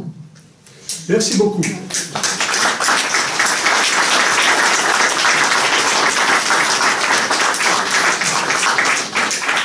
Naji, on passe le micro, comment fait-on? Est-ce qu'on a suffisamment de nous pour aller jusqu'au fond de la salle, en fait? Non, mais les gens vont parler plus fort. Voilà. On a toujours fait comme ça, on ne va pas changer aujourd'hui. Donc, quelle est la première question? Quelle est la première personne? Je vous en prie, monsieur. Bien fort, alors. Oui, vous avez parlé des 3 piliers de l'islam. Je voudrais savoir, habituellement, nous avons toujours parlé de 5 piliers de l'islam. Oui, oui. Alors, en fait, c'est un jeu de mots. J'ai pensé à 3 fonctions sociales et non pas à 3 piliers, mais c'était l'occasion rêvée pour me payer les 5 piliers. Les 5 piliers, c'est la foi. Bon. Et moi, je fais de l'anthropologie. Donc, les anthropologues, qu'est-ce qu'ils font? Comme Dumézil et les autres, on cherche des fonctions. Alors, Dumézil, c'était les fonctions, le paysan, je ne sais plus quoi, je ne me rappelle plus les 3 fonctions de Dumézil. Moi, j'ai pris des fonctions. Alors, la première fonction, c'est l'alliance. C'est-à-dire, la société tribale fonctionne, les hommes fonctionnent comme alliés entre eux et fonctionnent avec le divin dans une alliance. Donc, la religion tribale, c'est la religion de l'alliance. Bon. Et sur tous les plans. La deuxième fonction, c'est la première chose qui m'est apparue quand j'ai commencé, quand je suis allé voir Claude Cahn et que je lui ai dit, monsieur, j'ai trouvé quelque chose de formidable, c'est la guidance. C'est le fait qu'en Arabie, on a besoin d'un Dieu guide sur les pistes du désert, parce que si vous perdez la piste dans un désert, vous savez ce qui vous arrive, vous mourrez de soif. Au Sahara, c'est pareil d'ailleurs. Donc la guidance est un thème tout à fait fondamental dans le Coran, mais fondamental de chez fondamental. Et ça s'appuie sur la nécessité de terrain. On ne doit, quand on part, c'est pas le déplacement qui compte, c'est le point d'arrivée. On part et il faut être sûr d'arriver. Donc la guidance, Houda, il y a toutes sortes de mots qui la désignent, la voie droite, etc., etc. C'est fondamental dans le Coran et ça s'oppose au Proche-Orient où vous avez plutôt un Dieu qui gère, un Dieu pasteur. J'ai d'ailleurs fait une communication à l'Académie il y a fort longtemps sur le Dieu pasteur et le Dieu guide, en disant au Proche-Orient vous avez le Dieu pasteur et en Arabie vous avez le Dieu guide, pour ces raisons. Et la troisième fonction, c'est le don. C'est-à-dire que dans une société sans appareil étatique, le chef tribal doit avoir des moyens et doit donner. Donc c'est la solidarité, c'est la fonction solidaire qui est tout à fait fondamentale dans les sociétés tribales, mais ça le don on trouve ailleurs, mais dans les sociétés tribales c'est tout à fait fondamental. Donc ce sont des fonctions sociales. Mais j'ai fait un jeu de mots, si vous voulez, en disant c'est trop. Il faut vraiment jouer un petit peu. Merci. Moi j'ai une... Monsieur, madame. Donc, j'ai une petite question. Où est le chat? Le chat, Oui, c'est-à-dire votre chat. Pas dans les vidéos. Ah, mon chat il se balade. Là, ici, il est venu. J'ai élevé des Maine Coon pendant très longtemps. D'ailleurs, je m'occupe toujours d'un club de Maine Coon en France. C'est une boutade. En fait, je n'ai pas de question directe à vous dire, mais j'éprouve, simplement, je vous communique que j'éprouve un énorme plaisir à voir vos vidéos régulièrement. Et je pense que vous avez un rôle absolument important, fondamental, dans le fait de ramener les choses vraiment sur le pivot, sur un axe qui n'est pas un axe idéologique et qui est la source vraiment des mots qui sont utilisés. Moi, j'ai étudié la langue arabe au Liban, et quand je lis, quand je vous entends, eh bien, ça me remémore mes cours de philosophie ou de mes cours de grammaire arabe. Et je trouve que c'est là l'essentiel, et je suis toujours atterré et aussi amusé des commentaires tout à fait débiles. Mais bon, j'en lis un ou deux, puis j'arrête parce que ça n'a absolument aucun sens. Mais les commentaires sont très intéressants parce que ça donne le point où en sont les gens. Le reflet. C'est-à-dire, on me demande, moi je fais de l'histoire. Et mais quand on n'a jamais entendu un discours historique, et c'est le cas dans le monde musulman, surtout sur ces sujets-là, comment voulez-vous que les gens réagissent? C'est-à-dire, ils sont choqués. On me demande, mais quelle est ta religion? Tu es juive et sioniste, c'est pas possible. Je suis bretonne, catholique, je dirais pas, je suis baptisée comme on l'était à l'époque, mais bon, je ne peux pas dire. Et mon mari, mon nom Chabi, c'est le nom d'une grande famille tunisienne, d'une tribu, qui date du XVIe siècle. Et donc, ils savent pas. Bon, puis le poète national tunisien s'appelle Chabi aussi. Mais mon mari était un nationaliste arabe, mais il est mort il y a 25 ans. Et donc, ça montre le niveau où en sont les gens et le chemin qu'ils ont à faire. Ils le feront ou ils ne le feront pas. Oui, mais non, mais il faut qu'ils entendent. On leur explique ce que vous leur expliquez. Il faut qu'ils entendent une parole différente et puis après ils font leur chemin ou ne le font pas. À part vous, vous êtes extrêmement modeste, mais il faut bien reconnaître que votre analyse anthropologique et historique par rapport à ce que vous venez d'expliquer, c'est-à-dire vraiment l'islam des origines, n'est exposé nulle part ailleurs, pratiquement. Je sais bien. Je ne comprends pas pourquoi. Alors, je ne m'entends pas du tout avec mes collègues, je m'entends vous dire. Par contre, je m'entends très bien avec les biblistes, avec les assyriologues, c'est-à-dire avec des gens qui travaillent sur le terrain ou qui ont déjà fait de l'histoire critique des textes, comme les biblistes. Par contre, ce qu'on appelle les islamologues, moi je ne me considère pas comme islamologue, mais comme historienne médiéviste, n'en sont pas encore là. Je pense que, alors, il y a de grands érudits. Alors, il y a ceux qui partent dans le délire christiano, judéo, etc. Bon, ça. Mais chez les Allemands, notamment, il y a de grands érudits, mais je dirais qu'ils sont noyés par l'histoire sacrée. C'est-à-dire qu'ils connaissent très bien les textes de la Sira, des Akhbar, enfin de toute l'historiographie. Mais ils n'arrivent pas à s'en tirer parce que les Allemands, notamment, c'est des grands philologues, mais ils n'ont pas connu, je dirais, l'anthropologie française. En France, il y a une anthropologie extrêmement vivante qui a travaillé sur le monde antique, qui a travaillé sur la Chine, sur l'Inde, etc. Les Allemands n'ont pas vraiment accédé à ça, et donc il y en a un que je connais qui s'appelle Nagel, et qui a écrit la chose d'une naïveté sidérante suivante: je m'en tire avec les écrits de l'histoire sacrée postérieure, les écrits de la Sira, avec le flair de l'historien. Il écrit ça.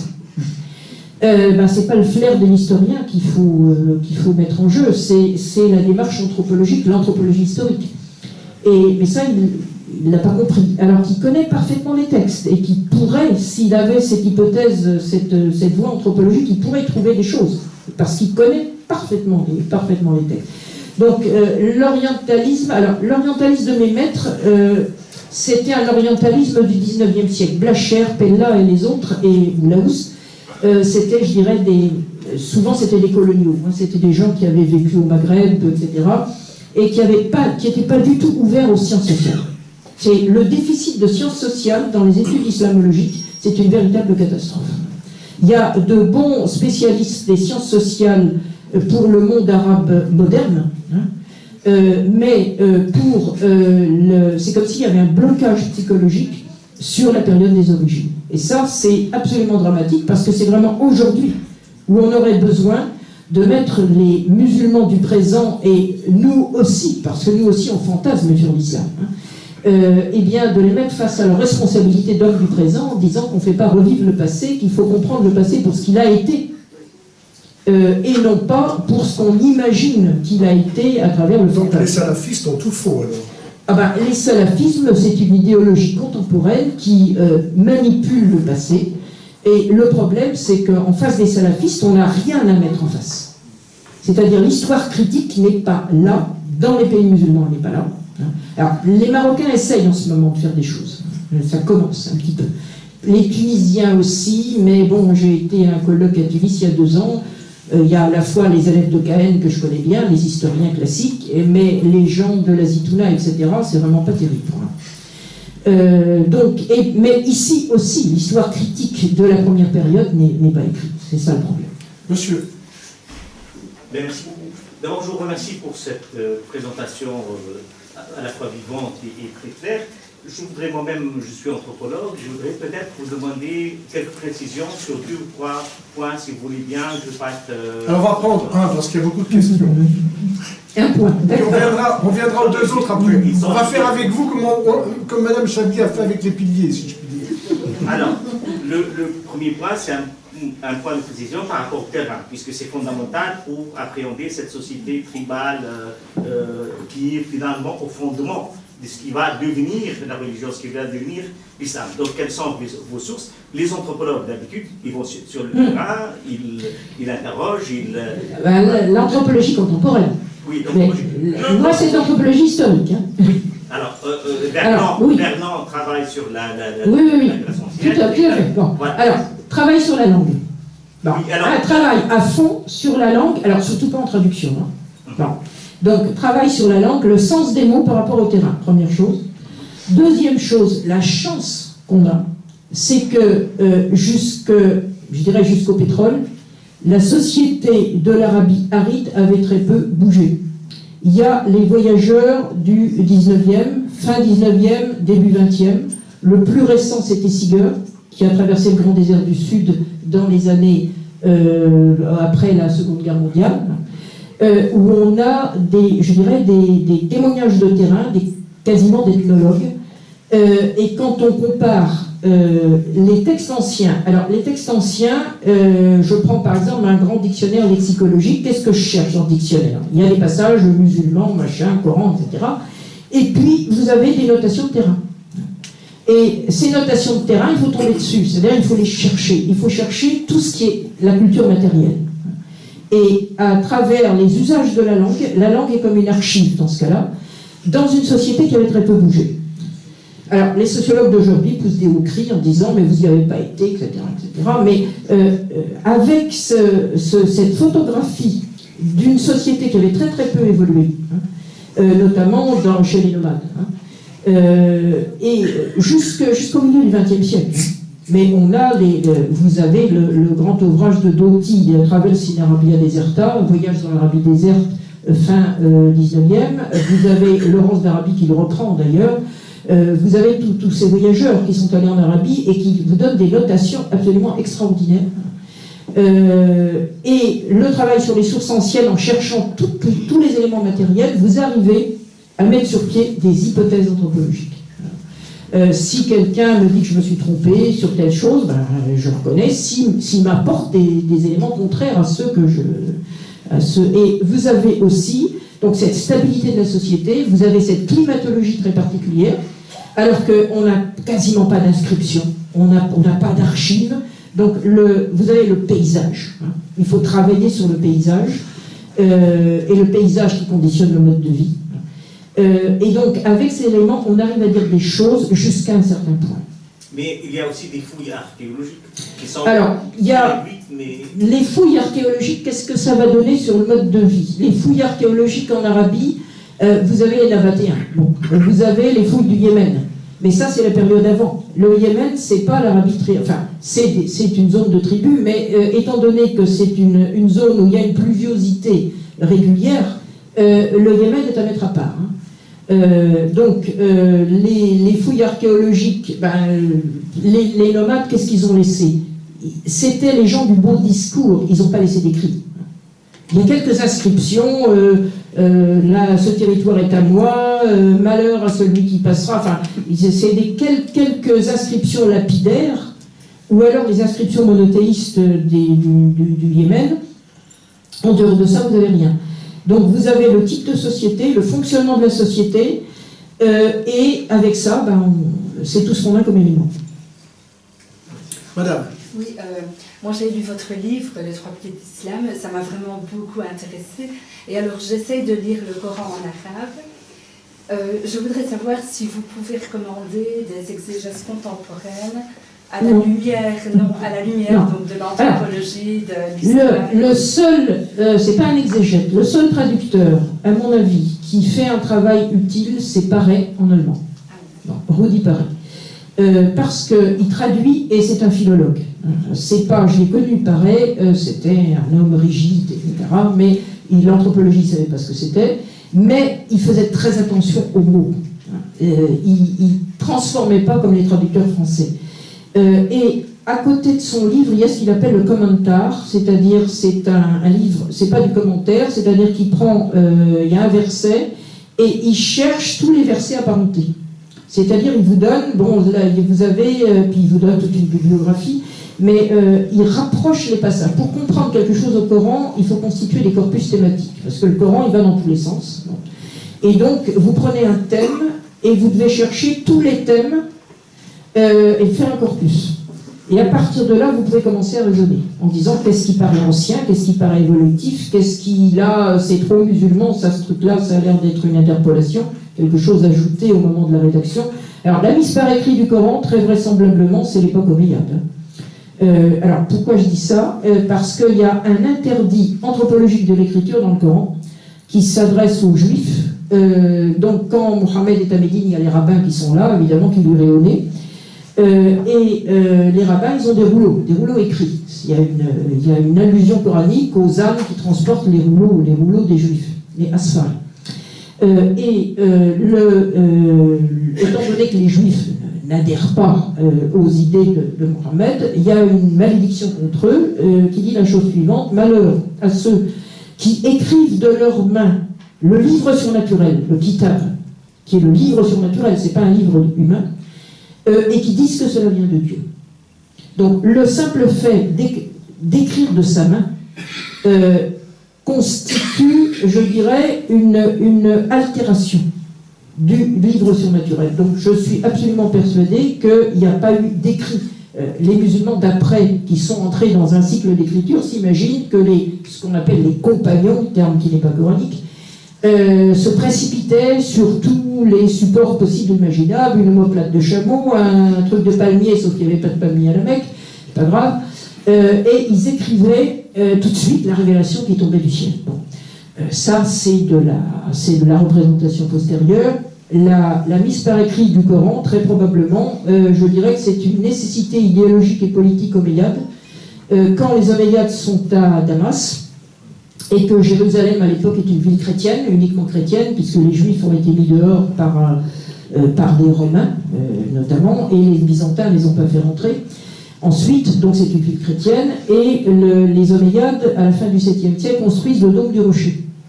Et sur le dôme du rocher, vous avez les inscriptions, qui sont toujours là, qui sont les versets anti-chrétiens du Coran, les versets contre la Trinité. Donc l'empereur omeyyade, je dis l'empereur parce que le calife c'est un terme exotique, mais l'empereur c'était vraiment un empereur omeyyade qui régnait sur un empire. L'empereur omeyyade éprouve le besoin, c'est Abdel Malik, éprouve le besoin d'affirmer sa présence et son identité face aux Byzantins qui est là, au Roum. Et là, en disant, et sur la coupole du rocher, ce sont des versets du Coran d'ailleurs, où il est dit, Mohammed,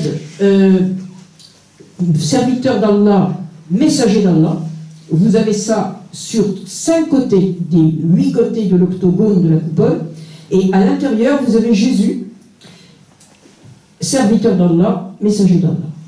C'est la passation de pouvoir. C'est-à-dire, vous aviez Jésus, maintenant c'est Mohammed. Et c'est Allah. Et donc, c'est le moment où l'empereur omeyyade a besoin d'affirmer son identité et d'avoir lui aussi un texte écrit, puisque les Byzantins ont des textes écrits.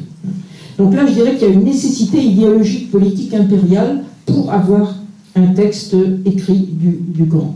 Mais ce sont c'est pas transformé en histoire avec un commencement, un début, une fin. Le problème, ce sont des morceaux de révélation qui sont mis un petit peu dans tous les sens. Et donc, c'est très difficile à utiliser. Monsieur. Oui, merci, bonsoir. Merci madame pour votre intervention. J'aimerais vous poser une question. Quel lien faites-vous entre vos travaux et ceux de Mohamed Harkoun?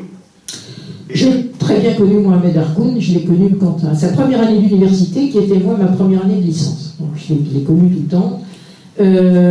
Harkoun aimait bien ce que je faisais, mais il ne voulait pas le faire parce qu'il voulait continuer à être invité dans les pays arabes.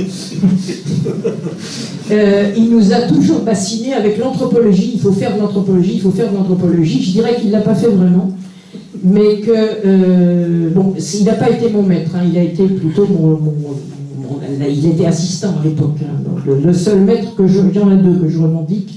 Il y en a un qui est Cahen, qui était le grand médiéviste, et l'autre c'est Cacon, qui était le grand bibliste du Collège de France. Mais je connaissais très bien Harkoun. Monsieur. Bonsoir. Moi, je me suis toujours demandé d'où sortait le nom Mohammed, le nom. Oui. Puisque avant l'islam, en Arabie ancienne, pendant l'époque de l'ignorance, le nom Mohammed n'existe pas. Alors, c'est le participe passif du verbe Hamada. On soupçonne les Omeyyades de l'avoir mis en évidence. D'ailleurs, le nom Mohammed est très peu cité dans le Coran, il est cité 4 fois, il y a Ahmed une fois, là. Donc, on peut se demander si c'est... D'ailleurs, les sources médiévales se le demandent, si Mohammed n'avait pas un nom plus ordinaire. On dit que c'était Qassam. Il y a plusieurs noms qui sont proposés. Parce que le fait d'avoir le louangé par Dieu, fils de l'esclave de Dieu, Mohammed ibn Abdillah, ça fait un peu beaucoup pour quelqu'un qui était, qui n'avait pas la renommée qu'on lui attribue par la suite. On peut se demander si c'est pas une invention omeyyade, c'est pas un nom de gloire que les Omeyyades affichent contre les Byzantins à la fin du 7e siècle, puisque c'est le moment aussi où on rédige le Coran. Donc les passages de Mohammed dans le Coran, il y a le Ahmed en particulier, où on voit Jésus qui annonce Mohammed, tout ça c'est très très bizarre, ça ressemble à la coupole de rocher, quoi. On peut se demander si c'était son vrai nom. Par contre, qu'il appartienne à la tribu de Quraïch, au clan de Hashim, et que son grand-père s'appelle Abdul Muttalib, ça, il n'y a pas de problème. Ça, c'est des... Mais Mohammed, fils de Abdallah, le louanger, fils de l'esclave de Dieu, c'est un peu trop beau pour être vrai.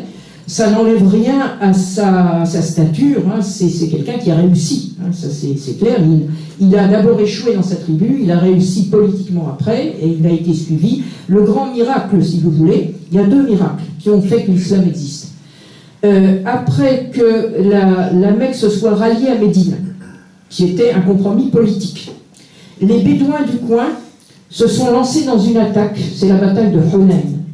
Si la bataille de Hunayn avait été perdue contre les Bédouins, l'islam n'existerait pas. Donc ça, c'est le premier miracle. Le deuxième miracle, c'est que la Mecque et Médine venaient de se rallier politiquement 2 ans avant la mort de Mohammed, chronologie supposée, et qu'à sa mort, les 2 villes ne se séparent pas. Si les 2 villes qui venaient de se rallier 2 ans avant, alors après s'être battues pendant je ne sais combien d'années, elles ont jugé de leur intérêt de rester ensemble. Si elles s'étaient séparées à ce moment-là, l'islam n'existerait pas. Ce qu'ils ont fait, les successeurs, alors vous oubliez les sunnites et les chiites, il n'y en a pas à l'époque, hein. Ça c'est des mouvements qui datent du 9e siècle. Les hommes de tribu qui ont survécu à Mohammed sont restés ensemble et se sont lancés sur l'Arabie centrale. C'est-à-dire qu'à ce moment-là, ça a été un mouvement tribal d'expansion, et quand les tribus se mettent en mouvement et qu'elles réussissent, ben ça on connaît ça un petit peu partout dans l'histoire, la plus grande histoire c'est les Mongols, hein. Quand les tribus sont en expansion, tant qu'elles ne rencontrent pas d'obstacles, elles continuent.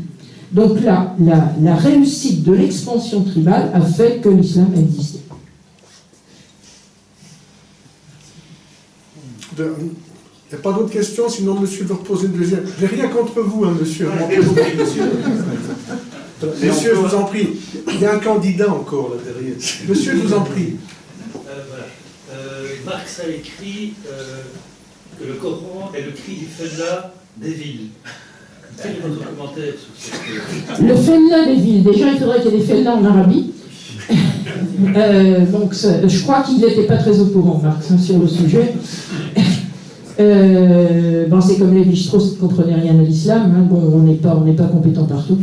Donc, bon, c'est une formule comme ça. Le fait est que l'islam naît dans un milieu sédentaire d'Arabie. Sauf que la sédentarité de la Mecque est très particulière, puisque c'est une sédentarité qui oblige des voyages d'approvisionnement. Donc c'est une sédentarité qui doit se déplacer. Si l'islam était né à Médine dans un milieu agricole, là il y aurait eu des fellas. Les Mécois n'étaient pas précisément des fellas, parce qu'il n'y avait aucune agriculture sur place. C'était plutôt des sédentaires, mais qui étaient obligés de voyager pour se nourrir. Quand ils arrivent à Médine, là il y a une production agricole, effectivement. Et d'ailleurs, il y a un épisode amusant, c'est quand il y a une razzia contre une des tribus juives, parce que, étant donné que les juifs sont hostiles, Mohammed va chercher des prétextes politiques pour les expulser. Il ne peut pas les expulser pour des prétextes religieux, ça ce ne serait pas possible dans sa société. Eh bien, les hommes de Mohammed commencent à couper les palmiers. Et là, les Médinois poussent des hurlements en disant « Qu'est-ce que c'est que ça? On ne coupe pas les outils de production ». Donc les Mécois, c'est vrai, ne comprenaient rien à l'agriculture, c'était pas des fellas, et à Médine, bon, il y avait des agriculteurs. Mais bon, c'est un bon mot, mais qui n'a pas de sous-passement historique. Monsieur. Oui, mais il a parlé de Mohamed Harkoun, et dans ses écrits, Mohamed Harkoun prétexte les croisades comme animosité entre la religion islamique et les occidentaux. Qu'en pensez-vous? Alors les croisades, c'est très compliqué, hein. C'est une agression, effectivement, les lieux saints qui étaient menacés, etc., etc. Ça n'a rien à voir avec l'islam, c'est la politique postérieure. Il y aurait eu quelques problèmes pour accéder aux lieux saints, et l'Occident se serait lancé dans cette attaque, hein, des pays d'Orient, y compris en s'en prenant aux juifs, en s'en prenant aux musulmans, en s'en prenant même aux chrétiens, et puis en pillant une des croisades, en pillant Constantinople au passage. Donc c'est un accès d'expansionnisme et de violence des sociétés occidentales contre les pays d'Orient qui prélude à d'autres invasions postérieures. Mais les croisades, alors, les croisades ont mobilisé, pour les gens qui étaient concernés, je dirais que l'esprit de guerre sainte à ce moment-là, mais c'est la guerre de réplique. Hein, on va répliquer aux envahisseurs qui vont être assimilés aux chrétiens, aux franges, aux francs, comme on disait, les franges. Donc c'est de la réplique. Hein. Donc ça va produire une idéologie de type religieux, effectivement, mais du côté des croisades, c'était la même chose. C'est-à-dire c'est idéologie, religion contre religion à ce moment-là. Mais la partie orientale du monde musulman se fichait éperdument des croisades. Ils n'étaient pas du tout mobilisés, c'était les gens de la partie Proche-Orient qui étaient directement concernés. Oui, bonjour madame. Je voudrais vous poser une question sur l'avenir de l'islam. Parce que... Dieu seul le dira. Je parle sous votre autorité, l'alcool n'est pas interdit dans le Coran, c'est l'ivresse. Et le voile ne s'y trouve même pas. Ce sont des apports qui sont... C'était l'habit local, bon, l'habit, voilà. Mais il y a dans les mouvements salafistes, wahhabites, etc., une importance qui est mise sur des détails qui n'en avaient pas, sinon ça se trouverait dans les 5 piliers. Le fait que l'on donne de l'importance à ce qui n'en a pas et que l'on néglige justement tout ce qui en a, est-ce que vous pensez qu'il est possible de revenir en arrière et de se reconcentrer sur l'essentiel Ben, il faudrait faire de l'histoire. Il faudrait faire de l'histoire critique, c'est-à-dire, je dirais qu'un historien, il n'est pas là pour donner des leçons de religion. Mais il est simplement là pour dire...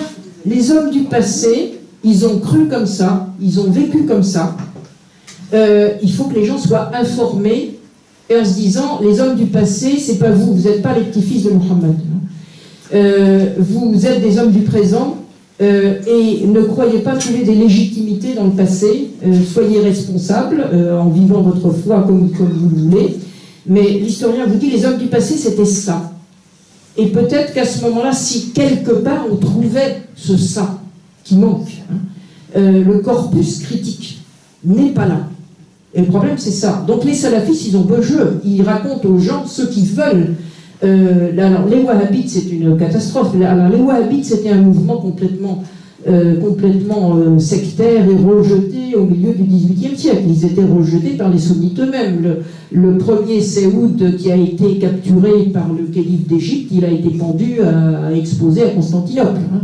Donc, mais je dirais que la crise de la modernité, la crise de la colonisation a fait que le salafisme et le wahhabite se sont rabibochés au début du XXe siècle, et les indépendances ont été suivies par des nationalismes qui ont échoué, qu'on a fait échouer largement.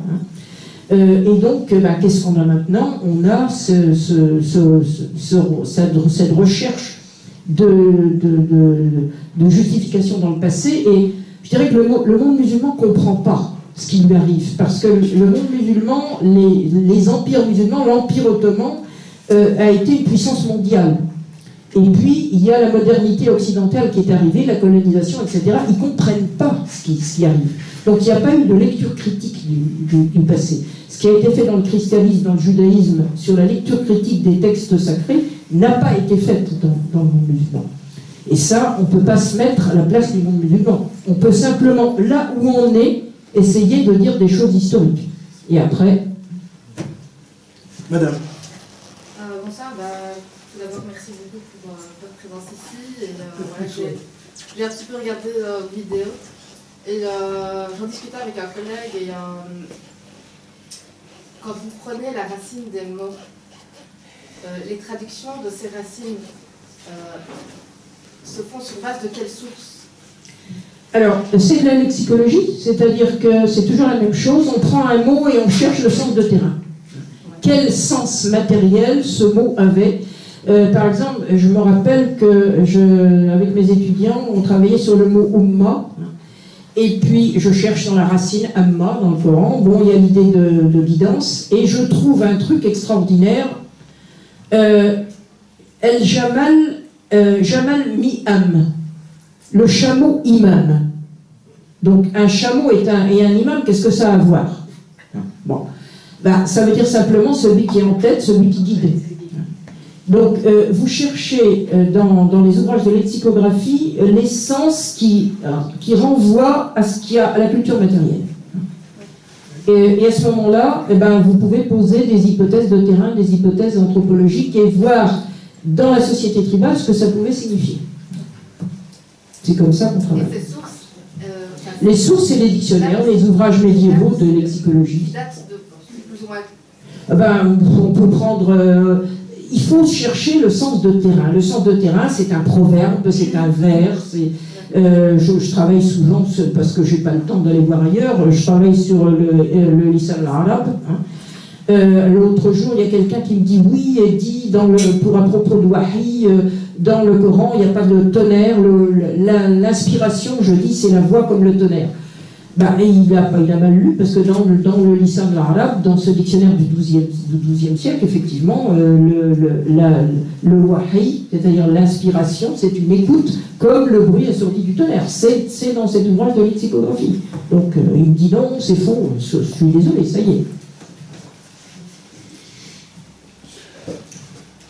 Madame, vous nous parlez du Coran, des origines, si je puis dire, et en tout cas des temps très anciens.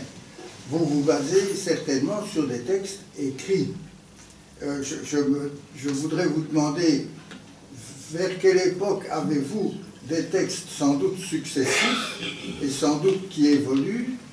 Et je me pose la question, les musulmans d'aujourd'hui, mais dans la mesure du possible, je pense à Monsieur Tout-le-Monde, les musulmans d'aujourd'hui ont-ils accès à ces versions anciennes Alors, le problème, c'est que l'arabe est une langue sémitique.